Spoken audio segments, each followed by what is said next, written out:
US बाजारों में शानदार तेजी देखने को मिली है दोस्तों। और घरेलू निवेशक यानी डीआईआई ने करीब 4123 करोड़ की मजबूत खरीदारी दिखाई है। लेकिन ज़रा रुकिए, क्योंकि दूसरी तरफ एफआईआई ने लगभग 1151 करोड़ रुपए की बिकवाली की है। और सबसे बड़ा संकेत, फाइनेंशियल सेक्टर से पिछले दिनों करीब 19,000 करोड़ रुपए के आउटफ्लो हमें देखने को मिले थे।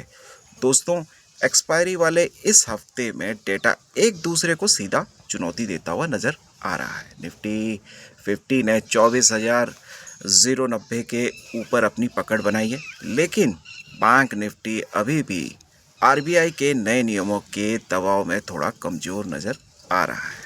अब सवाल ये बनता है, क्या आज बाजार में ऐसा मोमेंटम बन सकता है कि निफ्टी 24,200 के मेजर रेजिस्टेंस जोन के आसपास स्ट्रेंथ दिखाए और हमें शॉर्ट कवरिंग या गामा स्क्वीज जैसी स्थिति बनती हुई दिखाई दे।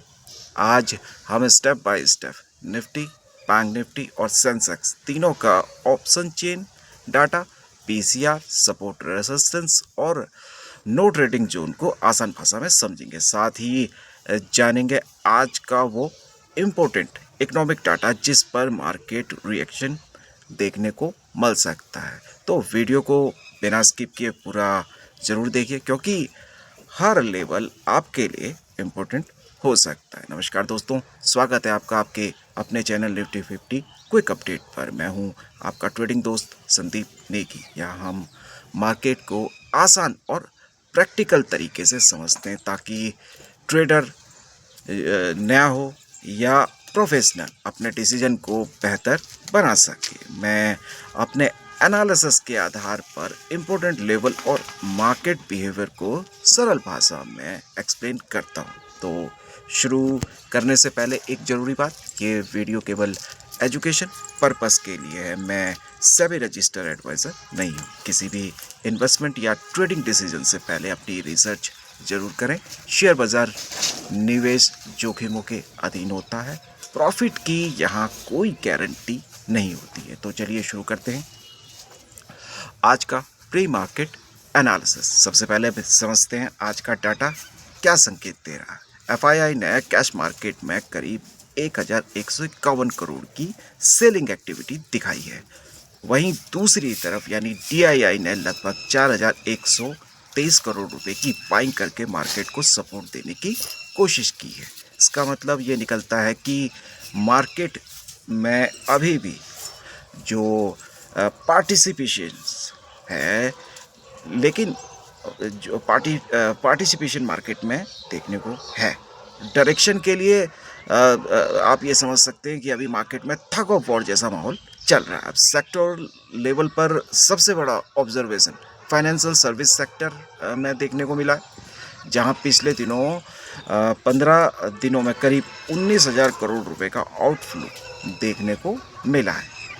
यही वजह हो सकती है कि बैंक निफ्टी में थोड़ा अंडर परफॉर्मेंस हमें देखने को बैंक निफ्टी मिला है।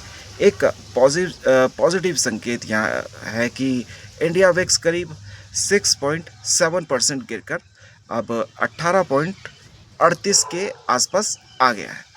विक्स का कूल डाउन होना ये संकेत दे सकता है कि वॉलेटिलिटी थोड़ी कंट्रोल में आ रही है, जिससे ऑप्शन राइटर को कॉन्फिडेंस मिल सकता है।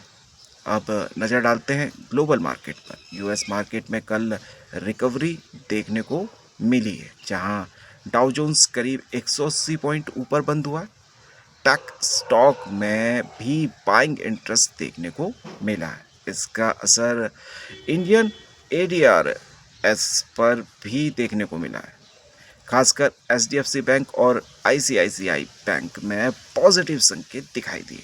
गिफ्ट निफ्टी इस समय flat to silently positive opening का संकेत दे रहा है, लेकिन ये जरूरी बात समझना बहुत ज़रूरी है।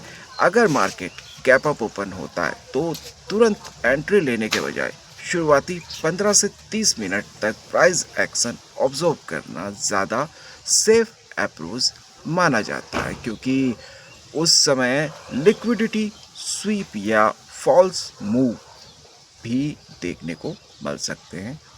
एक जो डिसिप्लिन ट्रेड हमेशा मैक्रो डेटा पर ही ध्यान देता है। आज यूएस बॉन्ड यील्ड पर अगर नज़र डालें तो इम्पोर्टेंट लेवल के आसपास है। इसके अलावा यूएस कंज्यूमर कॉन्फिडेंस डाटा भी आने वाला है, जिस पर ग्लोबल मार्केट रिएक्शन देखने को मिल सकता है। क्रूड ऑयल प्राइसेस में जियो पॉलिटिकल जो रीजंस के कारण अनसर्टिनिटी बनी हुई है, जिसका असर आईएनआर यानी इंडियन रुपीस पर भी पड़ सकता है। ऐसे इन्वायरमेंट में कई बार सेफ हेवन एसेट्स जैसे गोल्ड और सिल्वर में इंटरेस्ट बढ़ता हुआ देखा जाता है। इसीलिए इक्विटी मार्केट के हायर लेवल पर थोड़ा कॉशियस रहना ज़रूरी हो सकता है। अब बात करते हैं आज के सेक्टर स्पेसिफिक ट्रिगर की।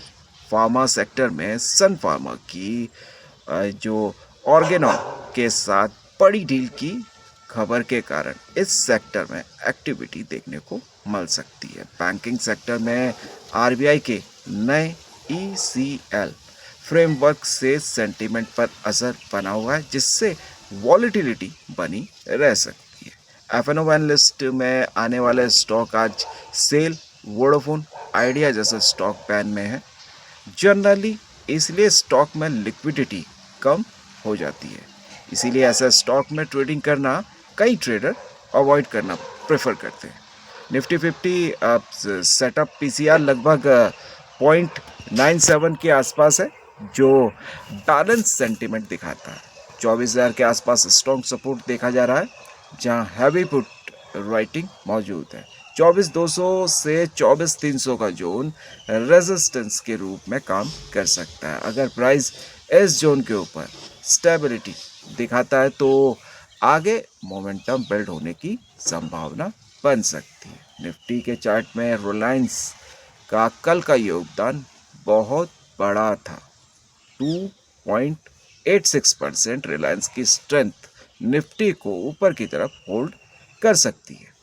अब नो ट्रेडिंग जोन 24,050 से 24,150 ये रेंज चौपी रह सकती है, जहां क्लियर डायरेक्शन की कमी हो सकती है।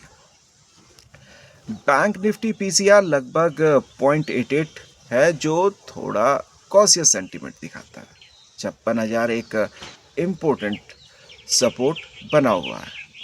56,500 के आसपास रेजिस्टेंस एक्टिविटी देखने को मिल सकती।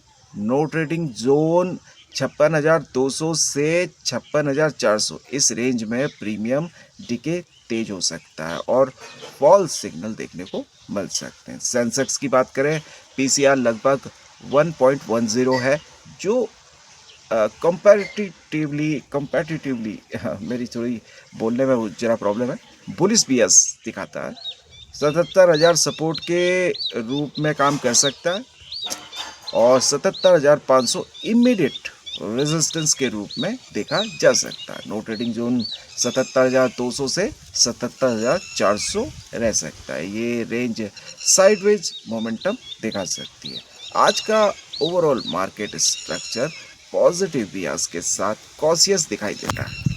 एक इम्पोर्टेंट ऑब्जर्वेशन ये है कि अगर निफ्टी और बैंक निफ्टी दोनों एक ही डायरेक्शन में मूव करते हैं तो ट्रेड ज़्यादा रिलायबल माना जाता है, लेकिन अगर दोनों इंडेक्स अपोजिट साइड डायरेक्शन में चलते हैं तो फॉल्स मूव या ट्रैप जैसी सिचुएशन बन सकती है। इसीलिए कन्फर्मेशन का इंतज़ार करना एक बेहतर अप्रोच हो सकती है। कई एक्सपीरियंस ट्रेडर वॉलेटाइल मार्केट में पोजीशन साइजिंग कम रखना प्रेफर करते हैं और रिस्क रिवॉर्ड रेशियो को मेंटेन करने पर ध्यान देते हैं। मार्केट में कंसल्टेंसी का सबसे बड़ा फैक्टर पेशेंस और डिसिप्लिन होता है। अगर आपको ये डिटेल और आसान एनालिसिस पसंद आया हो तो वीडियो को लाइक ज़रूर करें, चैनल को सब्सक्राइब करें और बेल आइकन प्रेस करें ताकि आपको daily pre market, closing market और इम्पोर्टेंट मार्केट अपडेट मिलते रहें। आपका सपोर्ट ही हमें मोटिवेट करता है कि ऐसी वैल्यूबल जानकारी के लिए हम आपके साथ शेयर करते रहें। तो मिलते हैं अगली वीडियो में, तब तक के लिए धन्यवाद। जय हिंद।